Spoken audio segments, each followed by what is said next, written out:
You say that the ancient methods that were used to raise children through speaking animals and things like that, you say that it's very harmful for a child, for his future. When he sees dogs, cats talking, speaking the human language, it's forbidden to lie to a child in anything.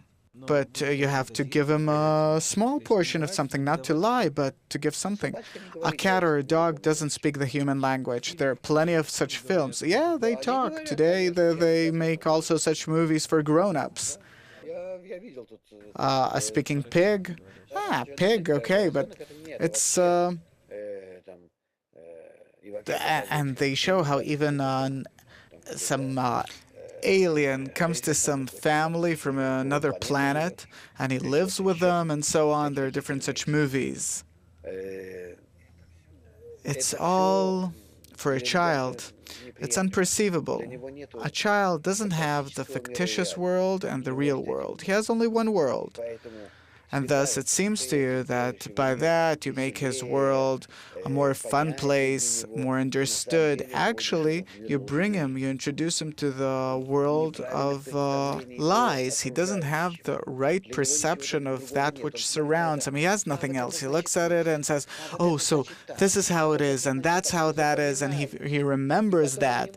And later, he can't erase it from his memory, all those different forms.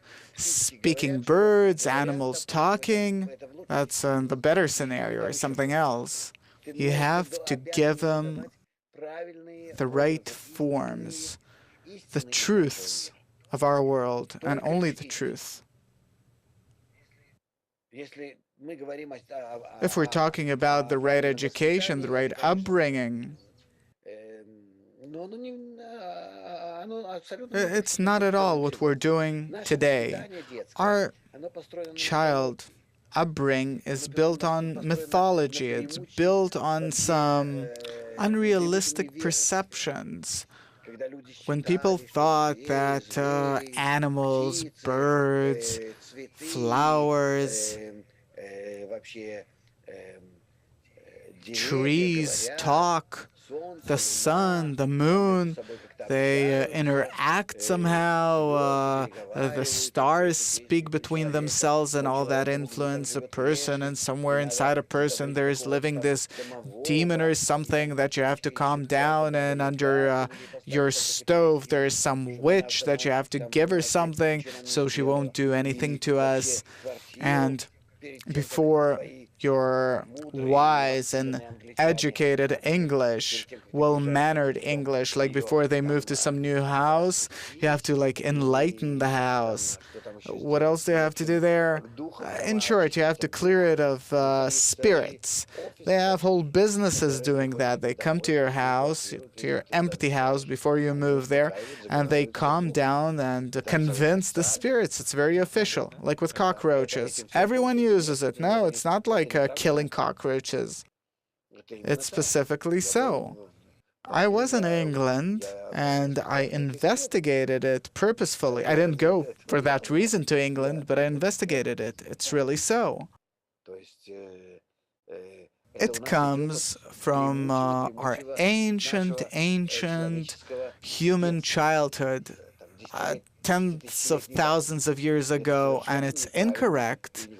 And Jews never had such an upbringing. There was never such a thing amongst Jews. There are no demons, no witches, no angels, no nothing. The education was built only on there being one power, one force, the Creator, the one good and infinite force, and you have to constantly find contact with it, and that's it.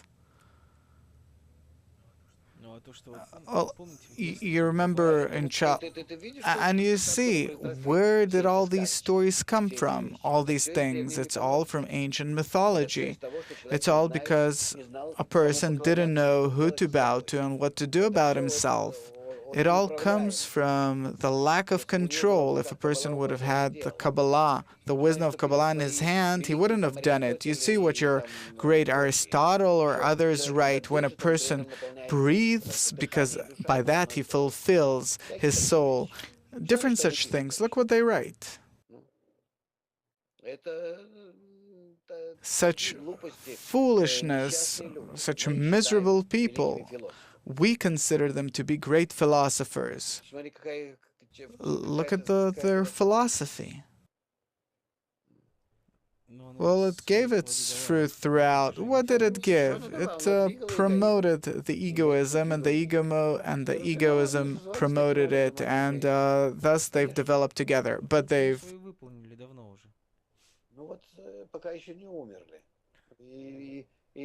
and they're breaking humanity. They're holding them back, and in the meantime, it's very hard for us to get rid of them. And you see, even in child upbringing, you go into a children's shop and whatnot. Everything's practically built on mythology.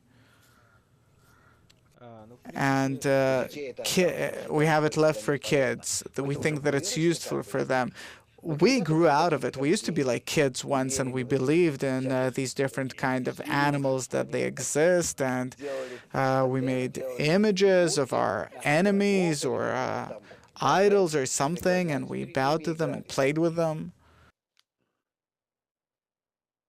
Today we have only dolls left. Dolls, okay, that's clear for a girl. It's like a child. It develops in her motherly instinct and all the rest. I'm telling you the truth. We don't even imagine the terrible loss we're in, the confusion.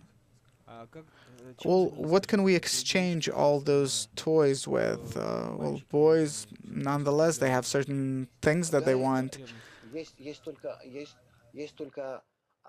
There's only one method, only one attitude towards the right education, which is you have to show a small person a small world, and for a big person the grown-up world, meaning we have to give to children our world only in a smaller manner, in a smaller but not in a deviated one.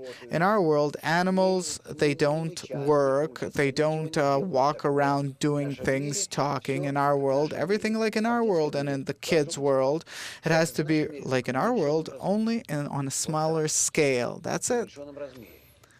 And not in a deviated, liveful fashion. It creates within a person such stereotypes that they make him later on look at the world in a deviated way. They constantly play through life, portray things. You have no idea how it deviates our whole attitude towards the world. But look, nonetheless, you tell a child how the world's built. Yes. You explain it all. You set examples. Well, I explain to him. I take him to the zoo. I explain to him what kind of animals are there. I take him to the museum. I explain to him about the different kinds of technology, the different pictures, drawings, what nature exists. I explain to him our world. I don't tell him that in our world there are such, how to say, such appearances that don't really exist in it. Animals don't speak amongst themselves in human language, and they don't become friends when they do something for each other. Really. Well, atop that, I'm telling you, that's it. I gave you the most simple direction. The direction is for a small child, diminish our whole great big world down to his level and give it to him in that measure, to that extent. And for someone more grown up, a bit bigger, increase it. And for the next level, increase it.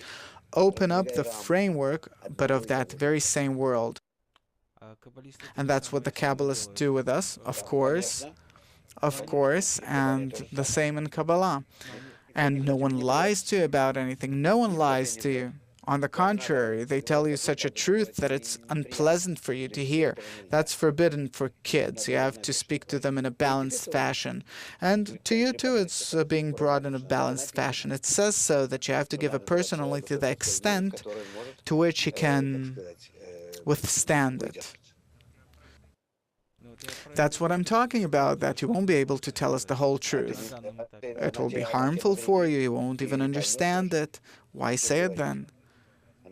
It will stop your development, you won't perceive it correctly.